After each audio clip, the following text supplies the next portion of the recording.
Right, I think we're back. Right, we're all back.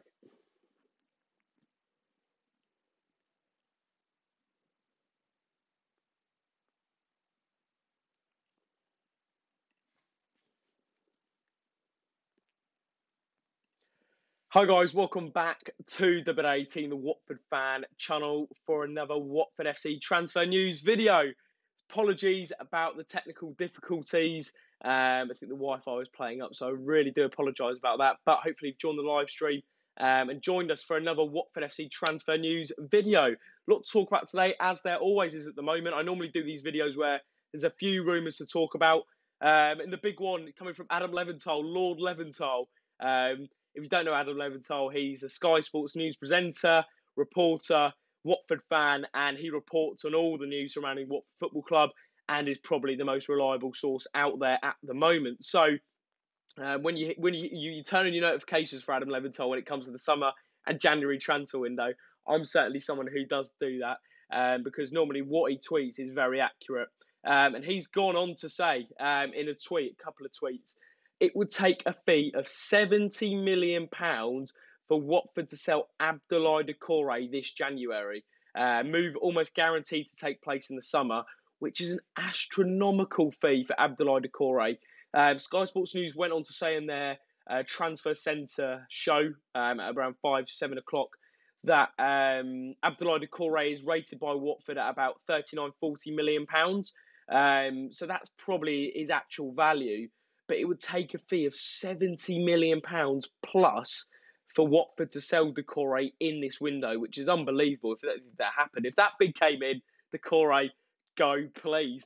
If you look at it, if we had sold Abdoulaye Doucouré for £70 million or plus the 50 million we got from Richarlison, we're looking at £120 million, and we spent about 8 on Doucouré, about 11 on Richarlison, £19 million, almost £100 million profit. If we did sell Doucouré in this window. Doucouré wants to move. We all know that. He's come out in the French press saying he does want the move. And as Adam Leventhal went on to say, it's almost guaranteed to take place in the summer. Another rumour to talk about.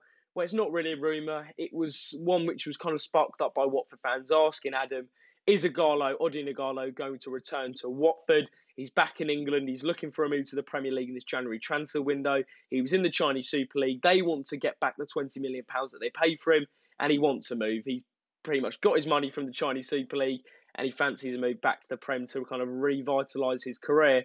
But Adam Leventhal confirmed, unfortunately, I was a little bit gutted about this, that Odion Ighalo won't be coming back to Vicarage Road.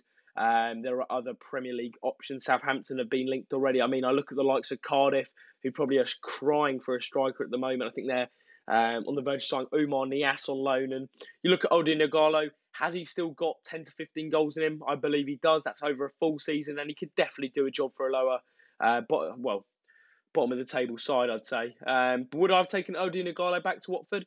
I probably would have done. He's someone who obviously has a great relationship with Troy, that prolific partnership in the 2015-16 season. He's a player that'd be taken back by most Watford fans, I think, with open arms. Some would say, you know what, let's just move on. And I completely respect that. But I think the Potsos and Duxbury are known for going back in for players that have already been at the club. You look at like the Ben Foster, Tom Cleverley, Nathaniel Chalobah. These are all players who have had spells at the club and love it that much. They want to come back. So I think Odion would have liked to move back to Watford. But that isn't going to materialise, unfortunately, by the sounds of things. Anyway, if you look at the title of the video, guys, Bordeaux forward François Kamano is in talks with Watford and Monaco. This is the big story coming out of Watford over the past couple of days. So Watford are in talks with Bordeaux about a €16 million transfer for forward François Kamano. The player's preference, however, would be to join Monaco, Thierry Henry's Monaco, but the French side have bid €30 million, which is below Watford's at the moment. So they're leading the race, Watford, for the winger. But Monaco are hesitating about increasing their offer. Bordeaux still want €20 million. Another interesting thing to add to this one is Guingamp's Marcus Thuram has been lined up as a potential replacement or potential alternative you may say, for François Kamano, say if the Watford deal doesn't materialise, so if Watford do fail with him, which is nice to see.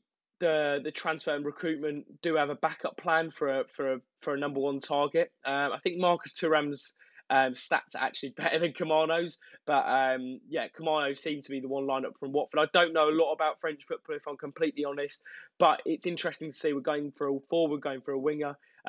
Could that maybe see Roberto Pereira potentially move on in the summer? We'll have to wait and see, because he'd probably be taking his position on the left-hand side. So it'll be interesting to see how that one progresses around that €16 million mark. A player that has left the club, and he's got my best wishes, is Atlanta United have announced the signing of Dion Pereira on a permanent basis. Now, Dion Pereira made a couple of first-team appearances for Watford, most notably at Leicester away, where he made his debut and made his senior debut. He also played the last game of the season of the 2016-17 campaign against Manchester City, where I thought he did reasonably well. And he's got to that stage. You thought he would have kicked on from there, because Dion Pereira has always been kind of highlighted as one of the young, bright prospects in the Watford youth ranks. It just never really seemed to work out. I think that is probably the issue with modern football at the minute, is a real kind of reluctance to take a risk on the under-23s. And I think there is a big golfing class between the under-23s and the first team squad. Dion Pereira, he's now gone off to Atlanta United on a permanent basis, and I wish him well. I think it's a brilliant move for him. Atlanta United Stadium is phenomenal. He'll be playing, hopefully, playing a lot of game time. And he has my best wishes. I really hope he does well out there, because he tried his best at Watford. It didn't materialise, and he's gone elsewhere and taken a big risk to go over all the way to America to play in the MLS. So hopefully that does work out for him. So let me know what you make of the Decore, Igalo, François Kamano rumours. I'll just have a little scroll through the live chat before I leave you. Apologies about the delay, and thank you to everyone who's watching at 10:15 on a Wednesday night. Do apologise about that. Been very busy. Why don't we bring in Maxwell Cornet from Lyon? That's another potential move on the cards. But as I said, it's another player in that forward role. So I think you've got the likes of Cornet, Kamano, Thuram have all been linked in the French league. Pardon me. Seems to be an area that the Pozzos and the recruitment team have looked at and think, you know what, this is a very successful market, and we can get some really good talent. But yeah, I think it's very interesting to see if we do get maybe a centre-back or a winger by the time the transfer window ends. But that is where I'm going to leave you. As I said, apologies about the technical difficulties. I'll hopefully be back to talk about some more Watford FC transfer news in the coming days. We've also got the Burnley game this Saturday, so make sure you check out all our pre-match content. Don't forget to subscribe to W18. Don't forget to leave a like. Follow all our social channels, links in the description. And we will see you in the next one.